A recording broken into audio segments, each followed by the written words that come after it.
আম সত্ত্ব করব এবং আমের শরবতও করা যায় এইভাবে একইভাবে। সেই জন্য আমি এই বড় বড় আমগুলো নিয়েছি। এই আমগুলোকে ধুয়ে পোড়াতে হয়, সেখানে আমি কাঁচা আমের সত্ত্ব করব। খুব ভালো লাগে কাঁচা আমের সত্ত্ব করতে, এই যে একদম কাঁচা আম এগুলো। তা এই আমগুলোকে আমি এখন ভালো করে জলে ধোবো। ধুয়ে প্রত্যেকটা আম ধুয়ে ধুয়ে এই ডেচকিতে আমি জল দিয়ে রেখে দিয়েছি। এই জলের মধ্যে প্রত্যেকটা আম দেবো, দিয়ে আমি সেদ্ধ করে নেবো। ভালো করে আমগুলোকে সিদ্ধ করব। ধুয়ে আমগুলো সিদ্ধ করে আমের কাইগুলোকে একটা কাঁচের জারে ভরবো। তারপরে ওইটা থেকে আমি আম সত্ত্বও বানাবো, আমের শরবতও বানাবো।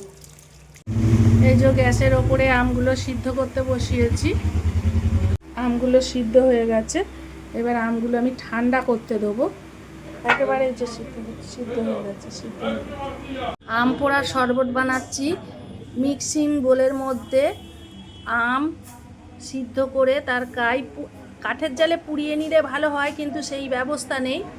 দিয়েছি সিদ্ধ করে কাইটা দিয়েছি, একটু ভাজা মশলা দিয়েছি, একটু বিট লবণ দিলাম,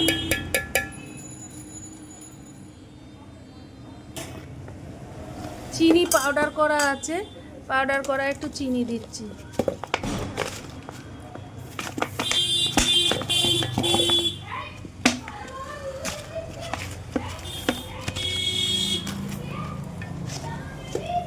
চিনি দিয়ে দিলাম।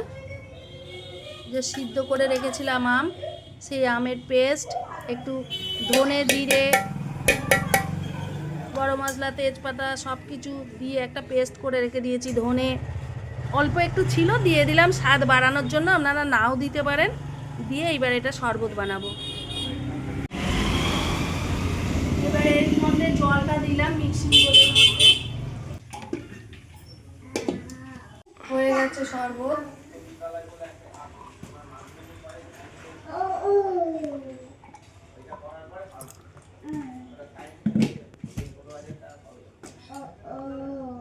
এবার মেয়ে খাবে, খেয়ে বলবে কেমন শরবত হয়েছে, আমিও খাবো দুজনে মিলে। এটা সাধারণভাবেই করলাম, এতে অনেক কিছু দেয়া যায়। আমি বরফ জল দিয়ে দিয়েছি এর মধ্যে। আপনাদের এই আমার আম পোড়ার শরবতটা কেমন লাগলো আপনারা অবশ্যই আমাকে জানাবেন।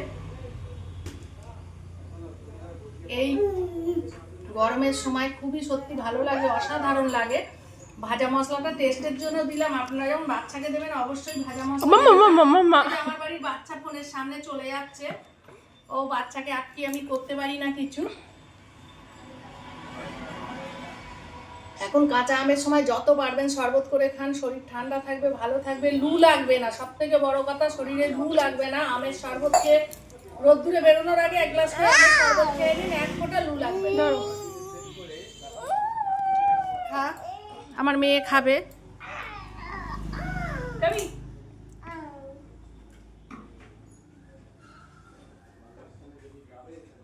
কেমন হয়েছে দাদা আমের শরবত? ওরে বাবালি,